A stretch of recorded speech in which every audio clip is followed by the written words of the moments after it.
Your Creative Push, episode 132.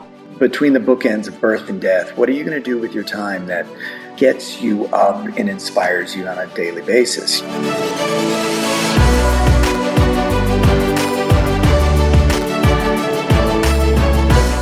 Welcome to Your Creative Push, the podcast that pushes you to pursue your creative passions.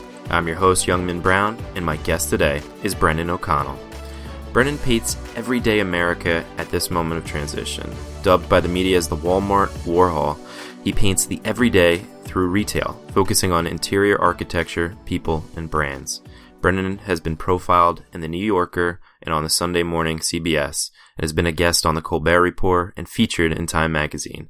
His work is in the permanent collections of the High Museum in Atlanta and the Georgia Museum in Athens. He has recently begun another series which captures America's transition through its people and their private spaces. He's using Airbnb and couchsurfing the country, interviewing the people he stays with and painting their portrait to accompany the dialogue.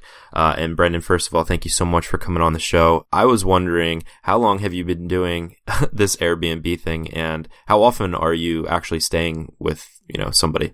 Well, thank you, Youngman Brown. I think I've done 8 so far. And, I spent 10 years traveling around the country through Walmarts.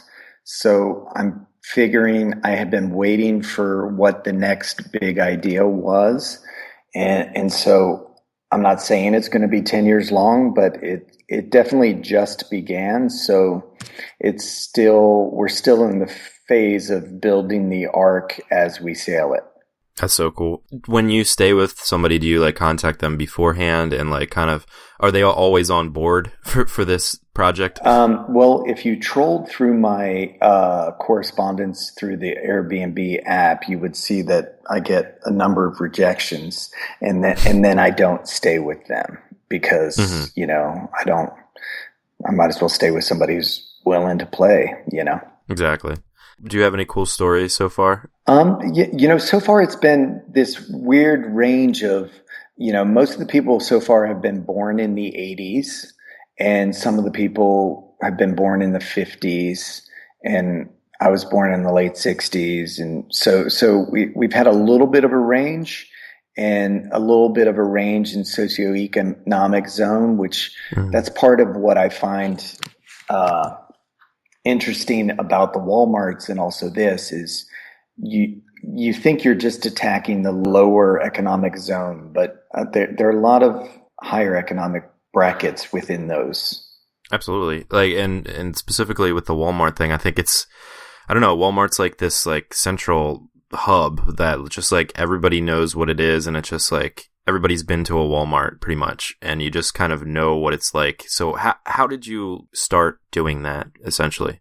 I was an abstract painter for a long while. I did 3 shows in New York that were all abstract, and then I would do portraits on the side, commissions for survival purposes. And then my wife and I moved to the country, and we were sitting here, and I realized, you can go in line at the post office and you're the only person in line, and you can go to the bank. And I live in this country bank where I've always been alone in the bank with 3 tellers. And it's the type of country bank where I need to get me a dog biscuit and a mortgage. It's very, that you don't see people in the country. So one day I went to Walmart, and it was there are people walking around, and it was a strange sensation to see large numbers of people when you really haven't seen people. And so the idea kind of emerged out of that I hired an out of work actress to shop, took pictures of her, buying candy and trying on shoes and various things. And then I started making paintings from them. That's kind of where the idea started, but it progressed to many other things along the 10 years. So once you did this thing with the young lady and started that, and then did it take a certain amount of courage to kind of make that your thing, to paint, a bunch of Heinz ketchup bottles or bags of Lay's potato chips or whatever? Was there a resistance in terms of that, as far as will people get this? Yes, I guess on some level there wasn't resistance in the fact of, I remember doing a couple of huge paintings on the equivalent of a barn door. I paid too much money for barn doors at the time. And then I did paintings on the back of them. And I remember my wife coming over and looking at it, and it's like, who's going to want some bimbo in shorts shopping at Walmart? And I'm like, I don't know, but I ended up, evidently a lot of people do. I don't know, mm-hmm. but it was one of those funny things where it definitely was a very gradual. There was just enough success to keep going each time, and every time I would do a show, I would get a press.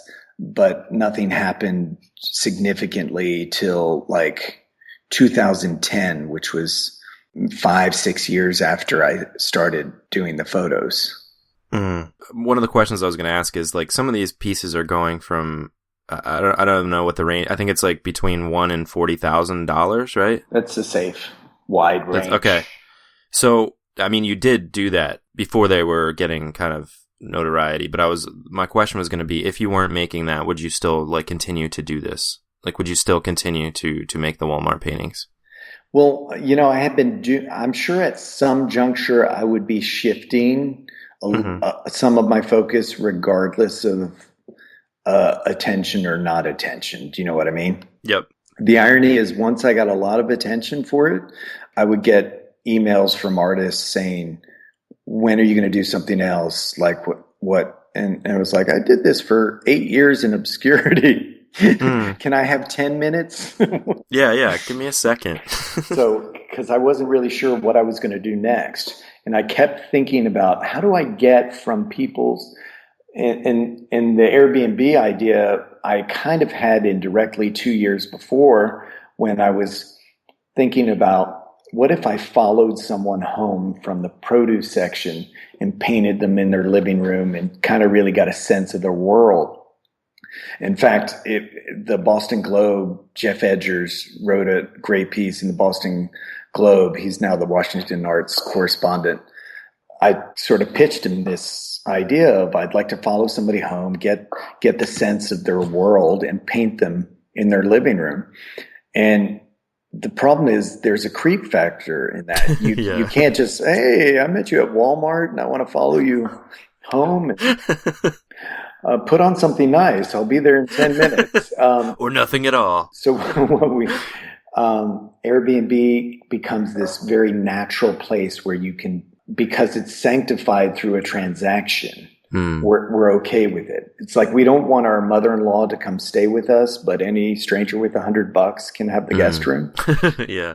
And so we feel safer because it's a transaction and people are vetted through the system. And so we're basically letting strangers into what used to be a private space. It's really interesting that we are so comfortable with like online communication, or I have somewhat of social anxiety, yet I have a podcast where thousands of people listen. It's like, it's very weird. And, one of the funny things is my buddy, he had somewhat of social anxiety and like severe cases of homesickness when he was in college. And he used to go to Walmart and just walk around for an hour, because it was like this thing that was the same as his Walmart at home. It's like all Walmarts are the same essentially. So it's like he could, I don't know, relax more when he was there. And I thought that was weird at first, but I think about that every time I'm in Walmart too. There's like a comfortable feeling about it.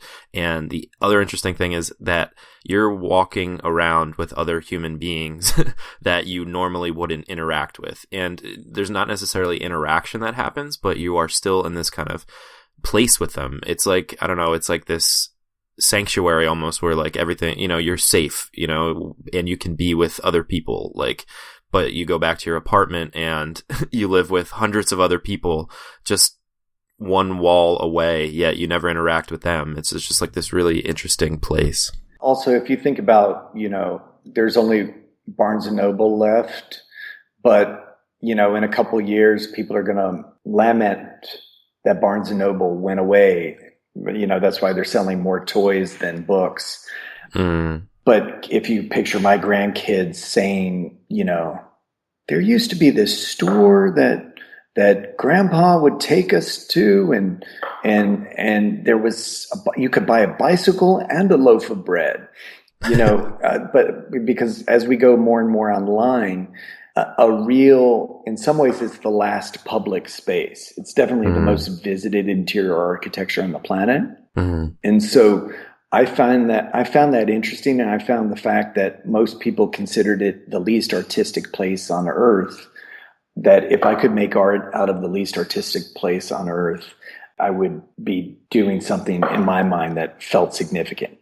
Absolutely, and I absolutely think you are. And your art really makes you realize like kind of the beauty that's around you, the beauty in like the patterns, and just like everything can be art. You know what I mean? Everything can be beautiful. Yes. That's it. The overlooked, the everyday. And that's kind of what the two series have in common is that painting everyday America and trying to get a new, fresh look.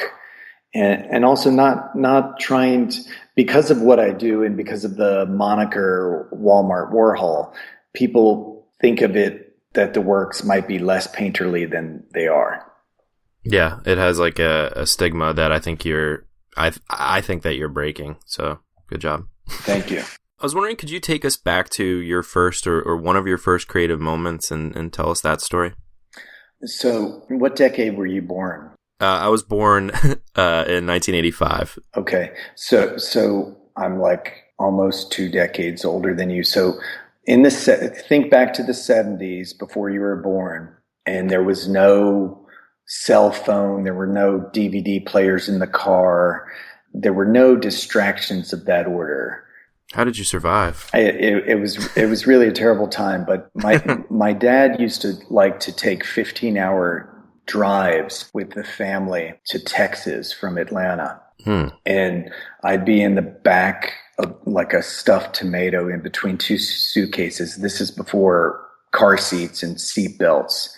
I'm way back in the back in between 2 suitcases and just watching the highway go by.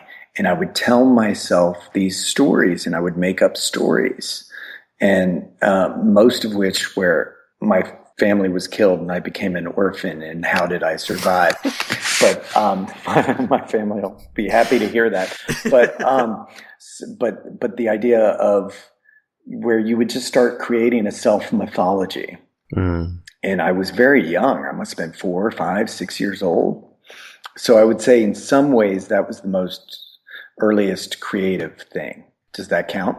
That absolutely counts. Yeah, it's the birth of being able to have an imagination. It's being able to come up with a story. I love it. Were there any things that were resistances for you initially when you started to be creative, and do you experience any of them still? I quit doing drinking and doing drugs and smoking cigarettes back in 1990, which when you were in kindergarten. And so that gave me a lot of free time. And there's something about free time that allows you to explore your creative outlets. Somewhere around 1991, I forced myself to start writing a book when I moved to Paris. I would literally set a timer for an hour, and I wrote an hour every day, and I would listen to Chopin or Miles Davis, and I was writing a novel about a group of painters living in Paris. And then I swear to God, 12 months later, I kind of became one of the characters, and I had never drawn before, and I taught myself to draw at 22. In a short time, I made the decision, this is what I'm going to do with my life. I'm going to be a painter. And I wasn't very clear on how to do it, but I suddenly found some area of life where this is someone who was preternaturally lazy, and this is the first time in my life where I could outwork anyone I knew at that time in my life. And I just was able to paint 10 hours a day, draw 10 hours. It was kind of insane, but it was a great period. The resistance sort of kicked in 3 or 4 years after falling in love with painting the first time, kind of when most people get out of relationships because I literally had a 3-year period where I didn't see a movie. I didn't go out with friends. I didn't do anything but draw and paint for 3 years. And then after that, resistance kicked in, and I came back to the States for a short period of time. And, the most common culprits are, food, money, digital entertainment. And I think one time during one major block, I saw 120 episodes of Lost in a 3-week period. Well, you're not alone on that one, man. Where I was actually walking with my laptop to the bathroom, going, I don't think I can pee without finishing this episode. So overcoming resistance has been something that's very significant. I thought about it a lot. For someone who's prone to addictive or obsessive patterns, finding a working way to kind of hammer out your redemption through an artistic practice is very significant and important to me. And so do you have any golden pieces of advice then for people who have those things that they, even though they maybe once had this love affair with art, where it was easy, it was easy to just spend many hours a day like you were. And then they kind of, other things come up, whether it's TV, which was a huge thing for me, or alcohol or drugs or anything else with life. How do you get past that then and get back to that love affair? Well, if you think of anybody who goes through cycles of not eating well, like they eat junk food and they're just and they eat junk food to the point where it's a craving. And the last thing you want to do when you're in one of those cycles is eat an apple. You know what I mean? You can't even taste something like an apple. And so the same thing sort of happens with a creative activity is you really have to ease in. I mean, some people successfully do it, but just jump right in, throw the TV out the window, empty the cupboards and just get to work. But almost setting the bar low so that you make it a working habit is today I'm going to do this for an hour. I use timers a lot. I set a timer for 25, 30 minutes a day, and a bare minimum, I try to do, six Pomodoros of painting a day. On good days, I get, 6 hours in. But, I try to do that every day because I just feel better. At the end of the day, it's like exercise. It's like good food. The challenge with creative things is, a lot of people think, how many people play basketball who know that they're not going to be Michael Jordan? And we don't even think twice. I play tennis twice a week. They know they're never going to be as good as Roger Federer, yet they play tennis twice a week. So many people have very expensive cameras that don't take them out because they feel like they're not going to be a professional. I think of it like you're actually doing a service to humankind to kind of engage in your creative outlet, because quite frankly, you become a better human by entering in that place of fear and overcoming it and just doing it. Absolutely. I think it's the purpose of life. It's the purpose of having this gift of being able to contemplate the universe, to contemplate existence, to contemplate the society that we find ourselves in, and to contemplate the things that are inside of us. And I think that the best way to kind of communicate that is not necessarily through words. Of course, I'm a writer, so I think that of course that you can do that, but through any type of kind of creative thing, it doesn't have to be words. It can transcend words. It can just be, it doesn't have to be answers. It can just be questions, just putting that out there and just trying to explore that and have the courage to explore that. I think it's the reason that we're here, is to try to figure out what the fuck is going on, Right. Agreed. Good. So can you take us back to the worst moment or one of your hardest times, specifically having to do with creativity? There are a lot of worse moments, so we have a lot to choose from on that. But there's the creative aspect, but there's also the way life is treating you aspect during your creative journey. So I'm going to separate those two, and I'm going to mention the external life. Perfect. I sold a bunch of paintings a long time ago to one of the heirs to Adidas. And, my career was riding well. This was many, many years ago, long before the Walmarts.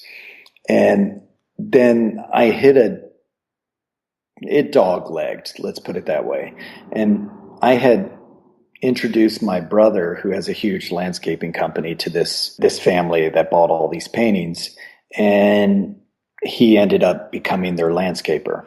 And so at one juncture, this was one of the 2 months that I've had a job in the last 20 some odd years. I went and worked for my brother for a month. So I'm working for him, and I'm on hands and knees in front of this bush, pulling weeds, looking through the bay window at a painting that a few years before I sold for $10,000.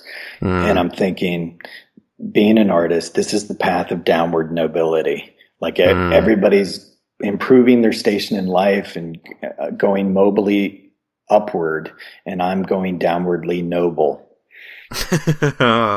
So that's the life part. And life if you choose a creative path, life will kick you many, many times, even when you think it won't. And I guess the funny thing is failures are much more funny and entertaining than successes. And sometimes we revel in the failures.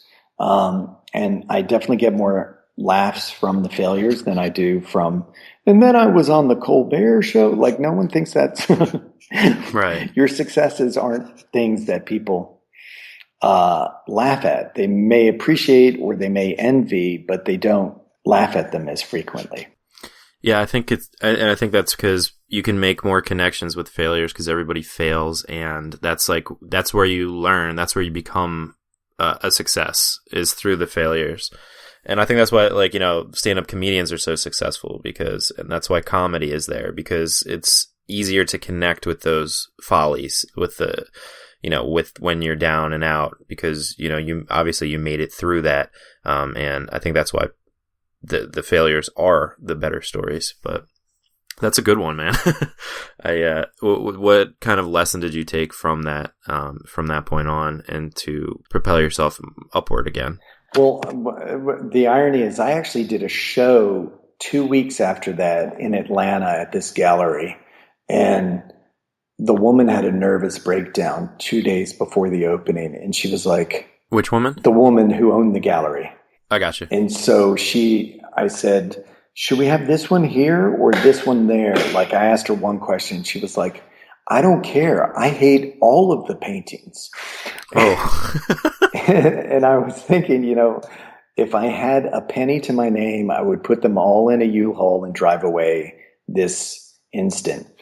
So, that was kind of low, and it didn't, I think for a full year after that, I decided I would never do another show again. And I think I spent a whole year just painting in the color green. And my wife had thought I lost my mind.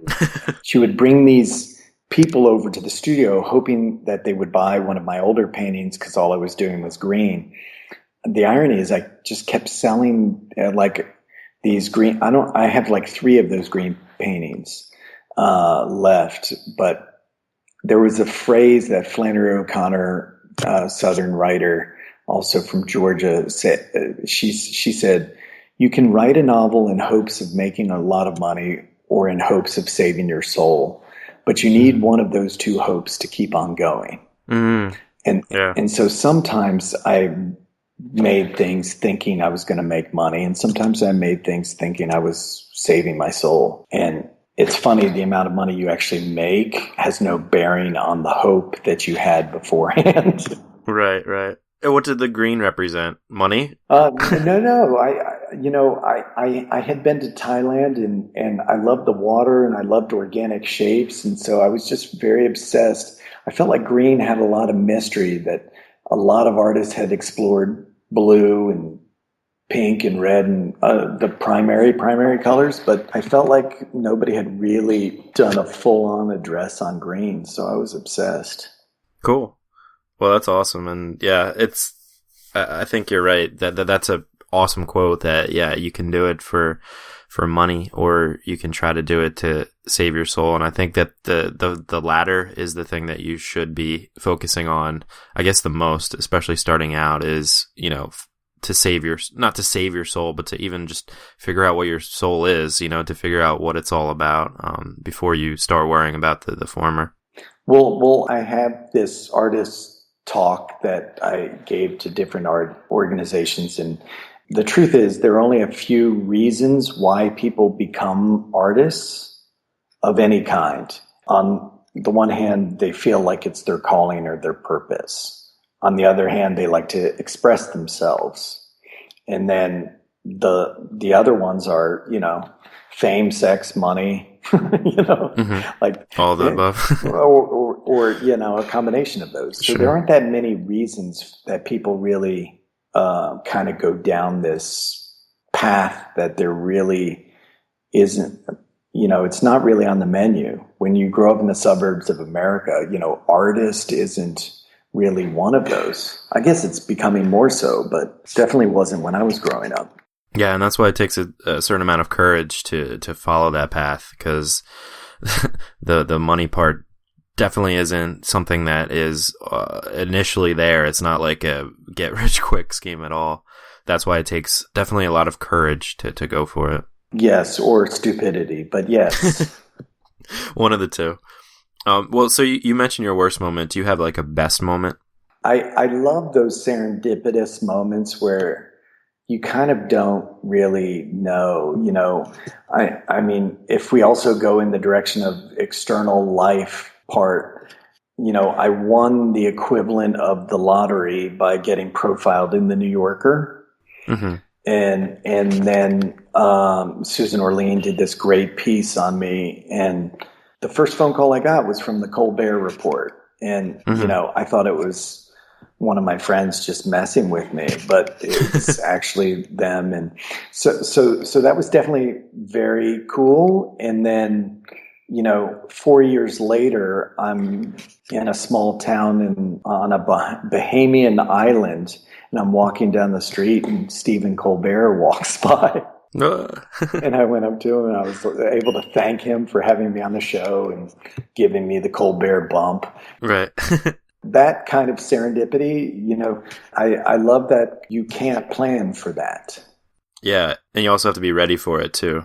Yes. Sometimes we're not ready, and it fails miserably. Yes. Mm-hmm. You just have to try your best. Well, with those different notoriety that you got, like with the Colbert Report and like some of the other, the New Yorker, was it you reaching out to them, or was it all just kind of serendipitous, like you said, where they just kind of stumbled upon you? Or was there an effort put into it as far as like trying to publicize yourself in that way? Definitely everything that followed from the New Yorker, I didn't really chase any of that. It was very kind of lucky and just attrition. She did the piece in such a way that it opened so many doors for me. And, and then going on Colbert, the irony is it's the hardest first interview. It's basically live. It's so fast paced, and I'm not a fast thinker. Mm-hmm. And so you end up doing 100, maybe more interviews over the year after that, whereas it would have been very useful to do that Colbert interview after having the practice of the 100 interviews. So yeah, for sure. When there's an interview with somebody that's, trying to be funny too, which he is, I think he's hilarious, but there's always that pressure too, where he's trying to be funny, so he can't necessarily get deep, and get into, I don't know, what I call like podcast like questions, where you have like a little bit more time, and it's like you can really kind of dive deep, and get to the meat of it, Well, yes. I mean, one of my closest friends is the actor Alec Baldwin, who is probably the funniest human I've ever met. So smart too. So smart, but you don't really try to be funny around the professionals, just because It's just, you're never going to be that funny. Even, Right. even if you're cocktail party funny, you're not that funny, you know? Right. It's like, Right. So you mentioned before the egg timer or like the timer. But do you have like a formula for balancing your time in general? it kind of is always a work in progress, but I think the busier my desktop in life, metaphorical desktop got, the more I had to learn and kind of be creative about learning how to be organized. You know, anyone who knows me would say that I was the least organized human they had ever known. I graduated with 2 degrees without ever having taken a note in my life because I'm actually incapable of taking notes and organizing material that way. But I always had a friend who was a good note taker, and I had a really good memory, so I would memorize their notes, and that kind of got me through school. But that's sort of, I've been having to learn how to be organized about and creating systems, which I always thought creativity was like a virus, and to systematize it would somehow anesthetize it. But the truth is, if you can't find your yellow and you need yellow, you're going to fuck up. It's true. So I'm now, my barn is a pretty tight ship, which I have to say I really like. If you look at pictures of Francis Bacon old studios where there's not an inch of the floor that isn't covered with something. And I used to have a studio like that, and now it's, you know, I'm not saying you could perform surgery here, but it's definitely pretty tight. Yeah, because I'm unorganized too, and my whole life it's just like I know that the general location where something is when I'm looking for it. I know that it's in that pile, you know, but then it takes so much time to go and find it in that pile, and then when it's not in that pile, you're just wasting so much time looking around the whole house for it. And I agree that, you know, creative people, sometimes you want to live in that chaos, because if you organize it, like you were saying, it's almost like you screw it up. There's a guy out there named David Allen. Getting Things Done, The Art of Stress-Free Productivity. So David Allen has this revolutionary idea where he says, if something is on your mind isn't free to create. And the other thing he says is, I only have a thought twice if I choose to or enjoy that thought. So when you think of how much time you spend, remember to do this and remember to do that, like you have this mental talking, which is taking up so much creative energy. And I've been trying to limit that, which is that. And, you know, I've had ADD my whole life, but the gift of Concerta has kind of changed my appropriation of, I realized not only was I reminding myself to do X, Y, and Z later in the day, but I would remind myself that I was doing the thing that I was doing just so I didn't stop midway through and walk away and pretend that it never existed, if that makes sense. It does, yeah. Like you said, that happens to me too, especially with the podcast, all the secretarial stuff that has to get done with it. I found that, okay, you have that thought that comes into your head, you just got to write it down and then take care of it later, and just make a list so that you can and then be able to take it out of your mind, be like, okay, it's on this piece of paper. I'll deal with it after I'm done doing the current thing that I'm doing. So that you are free to be creative and you are free to, you know, have those thoughts. Yes. I mean, that's where hiring someone who is the opposite of ADD is crucial. Yeah, for sure. Before I let you go, I wanted to ask you about Every Artist Live, because I think that's a really important thing that you got going on. Fantastic. So I did a TED Talk in Atlanta a couple of years ago on creativity, and I co-founded this organization called EveryArtist.me, and the idea was to build a tribe of kids around the country to kind of almost have a national visual arts day for kids. And every year, the last Thursday of October, we pick a theme, and we've had over 400,000 kids around the country make art on or near that day. I came to this in part because creativity, in my mind, is the most important human resource. It's kind of what if you think of every evolutionary step we've made as a species, somebody made a creative jump and everybody else followed. And my kids are 10 and 14.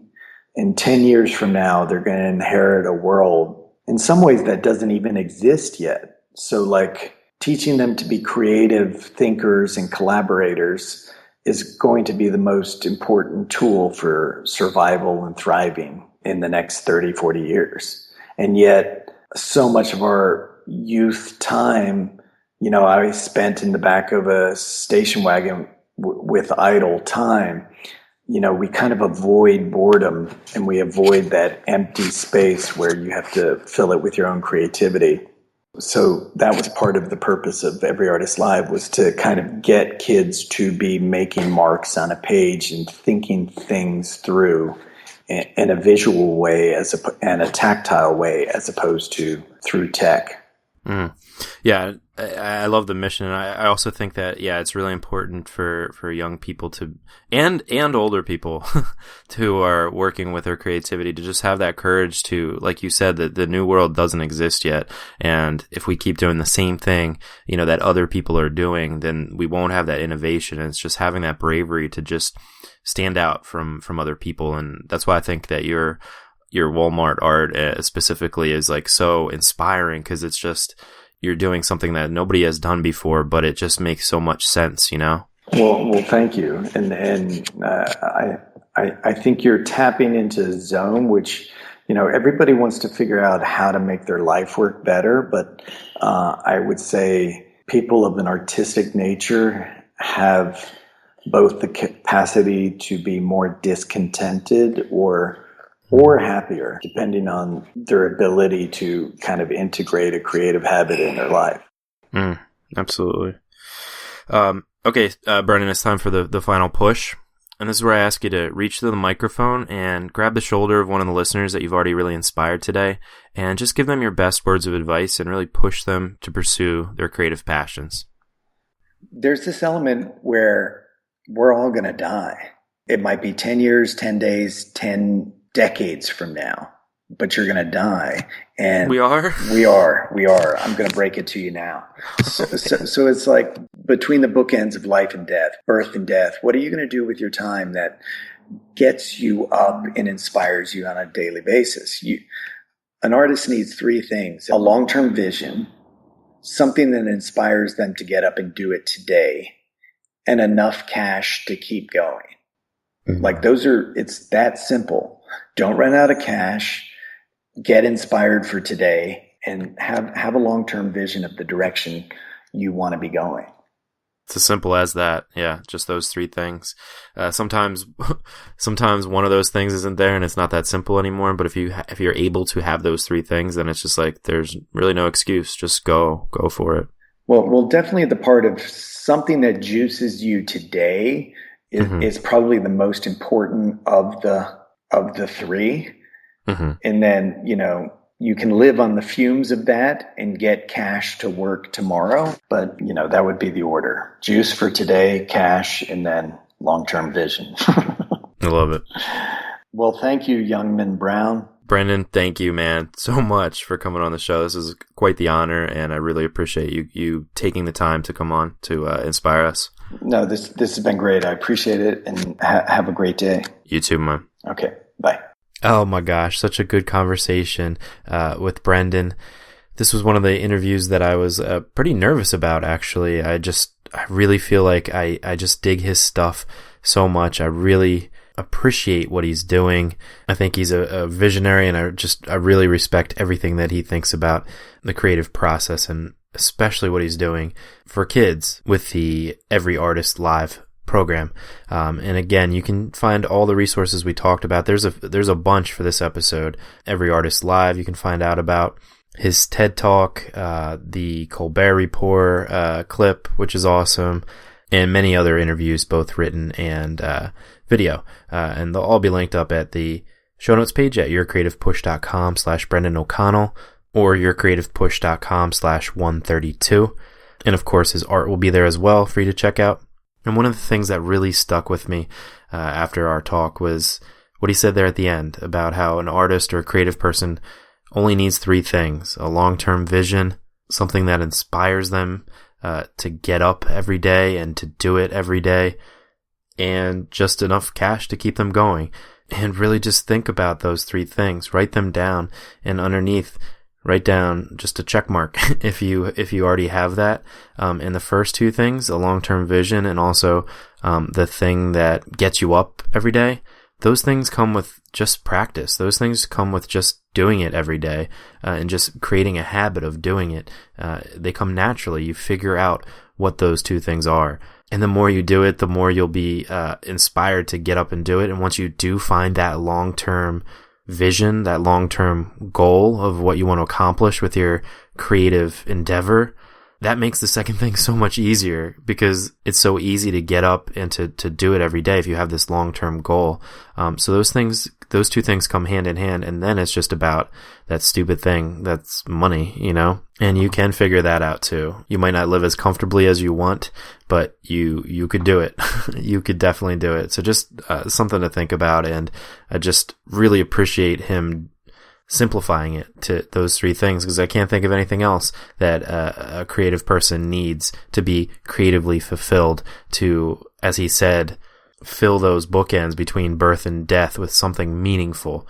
It's kind of the whole point of this show is to find that thing and to create something meaningful in your life, whether it's doing it full-time or doing it part-time in your spare time. So again, thank you to Brendan. Again, the show notes page is yourcreativepush.com/132, or you can head to brendano'connell.com to check out all of his stuff. And that is all I've got for you today. So hopefully you are inspired to go and get your work done. So please go and get it done. We will be here for you again on Wednesday with something different. I'm doing a solo episode, so no guest to rely on. I am going to try to inspire you myself with something new here. So a little bit nervous about that, but hopefully you guys find it maybe entertaining and maybe inspirational as well. So until then, get a lot of work done. I love you all, and we will see you on Wednesday if you need the push again. Have a great day, everybody. Bye.